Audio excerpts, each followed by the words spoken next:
नमस्कार दोस्तों, हमारे YouTube चैनल में स्वागत है दोस्तों।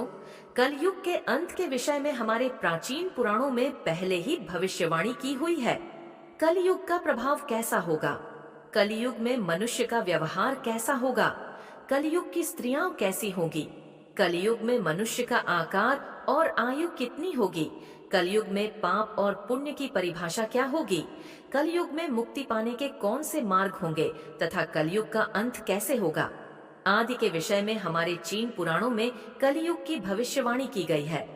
भगवान श्री कृष्ण ने कलयुग की भयावहता का वर्णन गरुड़ जी के सामने किया है, जिसके बारे में प्राचीन गरुड़ पुराण में बताया गया है।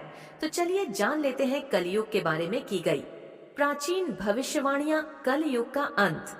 धर्म की विफलता, अनुशासन की कमी, मनुष्यों में बढ़ती दुर्भावना, धन की लालसा, अत्यधिक काम का प्रभाव, भ्रष्टाचार से बढ़ता व्यापार, गुरुजनों तथा पूज्य लोगों की नींद, स्त्रियों में व्याभिचार और अनाचार आदि गुणों के लोगों में आध्यात्मिकता की कमी आदि प्रकार के लक्षणों से कलयुग की पहचान होती है।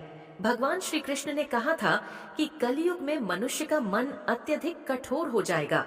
मनुष्य अशांत, चंचल, धर्म से विमुख होकर धर्म के पथ पर चलने वाले होंगे। उन्हें शास्त्रों का ज्ञान नहीं होगा। जिसके मुख से जो भी निकलेगा उसे ही शास्त्र समझा जाएगा। कलयुग के अंत में धर्म और आसुरी शक्तियों का विनाश होगा और पुनः नए युग का आरंभ होगा, अर्थात फिर से सत्य युग का आरंभ होगा और सृष्टि का चक्र चलता रहेगा। चारों युगों में कलयुग अंतिम युग होता है। सबसे पहले सत्य युग, उसके बाद त्रेता युग, द्वापर युग और अंत में कलयुग। महाभारत के युद्ध के पश्चात कलयुग का आगमन पृथ्वी पर हुआ था। यह युग धार्मिक और आध्यात्मिक स्थिति में सबसे कम प्रगति करने वाला माना जाता है। मान्यता के अनुसार आज से 3137 साल पहले महाभारत का युद्ध हुआ और कलयुग का आरंभ इस युद्ध के 35 वर्ष के पश्चात हुआ, अर्थात भगवान श्री कृष्ण के अपने धाम जाने के बाद हुआ। श्री कृष्ण कहते हैं, कलयुग में लोग अपने स्वार्थ को ही सर्वोपरि मानेंगे। धर्म का त्याग करके मटेरियलिस्टिक उद्देश्य को पाने के लिए जी जान से कोशिश करेंगे। धर्म में विश्वास न होने के कारण लोग अन्यायपूर्वक आचरण करेंगे। यदि हम आज के समय में देखें तो पाप इतना बढ़ चुका है, मानो ऐसा लगता है कलयुग का अंत अब निकट आ चुका है। लेकिन कुछ विद्वानों के अनुसार यह तो बस शुरुआत है। आगे कलयुग और भी भयानक रूप लेने वाला है। कलयुग के उस भयानक रूप को देखने की क्षमता आज के मनुष्यों के अंदर नहीं है। जब कलयुग का अंत समय निकट आएगा तो ऐसी ऐसी भयानक चीजें दिखाई पड़ेगी। मनुष्य का रूप इतना विकृत और भयानक हो जाएगा कि वह मनुष्य कर्म पिशाच ज्यादा दिखाई देंगे।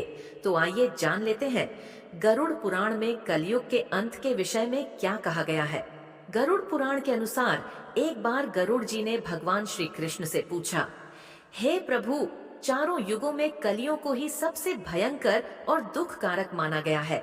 इस कलयुग का अंत कैसे होगा और कलयुग का अंत समय निकट आने पर कौन से संकेत दिखाई देंगे? तब भगवान श्री कृष्ण ने गरुड़ जी को कलयुग के अंत के समय मिलने वाले भयानक संकेतों के बारे में बताया है। जब पृथ्वी पर चारों तरफ ऐसे संकेत दिखाई दे तो मनुष्य को समझ जाना चाहिए कि कल युग का अंत निकट आ चुका है और अब सृष्टि का अंत प्रलय से होगा। सबसे पहला संकेत भगवान श्री कृष्ण के अनुसार कलयुग का अंत समय निकट आने पर मनुष्य की आयु घटकर केवल 20 वर्ष ही शेष रह जाएगी। 12 वर्ष की आयु में ही मनुष्य के बाल पक जाएंगे। उनका शरीर अत्यंत कमजोर और सफेद रंग का होगा। कलयुग में स्त्री 8 या 9 वर्ष की आयु में ही संतान को जन्म देगी।